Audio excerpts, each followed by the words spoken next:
যে মানুষটার নাম শুনলে ওয়াজের ময়দান ভরে যায় লক্ষ মানুষে, সে মানুষটাই ফিরলেন দীর্ঘ সময় পরে।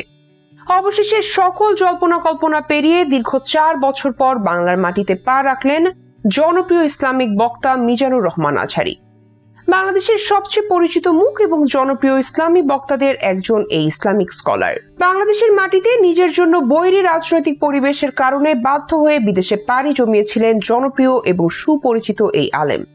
দীর্ঘদিন ধরে বিদেশের মাটিতে বিভিন্ন ইসলামী জলসা এবং আলোচনায় অংশ নিচ্ছেন। মালয়েশিয়া থাকাকালীন ভ্রমণ করেছেন বিশ্বের বিভিন্ন দেশেও।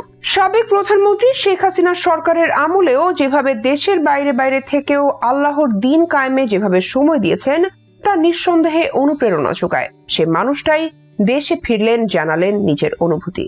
বিশ্বের মুসলিম দেশগুলোর মধ্যে অন্যতম এক প্রধান দেশের নাম বাংলাদেশ।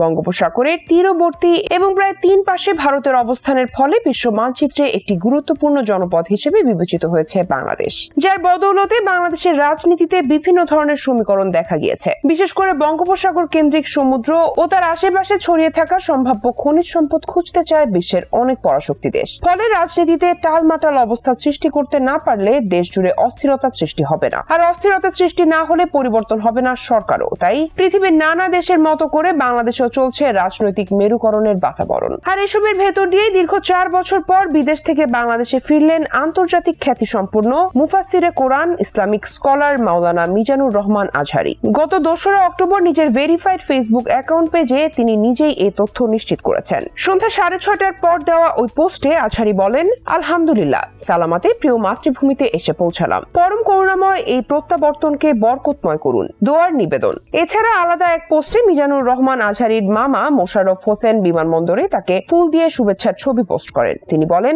আলহামদুলিল্লাহ, আমাদের প্রিয় রাহবার এখন প্রিয় মাতৃভূমি বাংলাদেশে। এর আগে গত 6 আগস্ট শিগগির দেশে ফিরছেন বলে জানিয়েছিলেন মাওলানা মিজানুর রহমান আজহারী। নিজের ভেরিফাইড ফেসবুক পেজে ওই ভিডিও বার্তায় মিজানুর রহমান আজহারী উল্লেখ করেন, অনেকে আমাকে মেসেজ করে ও ব্যক্তিগতভাবে ফোন করে জানতে চেয়েছেন আমি কবে দেশে ফিরবো। আমি তাদের বলতে চাই আমি দ্রুতই দেশে ফিরবো। আপনাদের সঙ্গে দেখা করার অপেক্ষাতে রয়েছি আমি নিজেও। শিগগির সাম্য, মানবিকতার মুক্ত স্বাধীন বাংলাদেশে আমি আপনাদের সঙ্গে সাক্ষাৎ করতে চাই। উল্লেখ্য, এর আগে শেখ হাসিনা সরকারের মেয়াদে 2020 সালের ফেব্রুয়ারি মাসে বাংলাদেশ থেকে মালয়েশিয়া চলে যাওয়ার ঘোষণা দেন মিজানুর রহমান আজহারী। এরপর থেকে মালয়েশিয়াতে অবস্থান করছিলেন তিনি। তখন এক ফেসবুক পোস্টে এই ইসলামিক বক্তা জানিয়েছিলেন, পারিপার্শ্বিক কিছু কারণে এখানে এবছর তফসির প্রোগ্রামের ইতি টানতে হচ্ছে, তাই মার্চ পর্যন্ত আমার বাকি প্রোগ্রামগুলো স্থগিত করা হলো। রিসার্চের কাজে আবারও মালয়েশিয়া ফিরে যাচ্ছি। আল্লাহ রাব্বুল আলামিন সুযোগ করে দিলে আবারও দেখা হবে ও কথা হবে ইনশাআল্লাহ। এর আগে এবছর জুলাই গণ অভ্যুত্থানের পর দেশে ফেরার ঘোষণা দেন তিনি। তখন তার ফেসবুক পেজে জানিয়েছিলেন,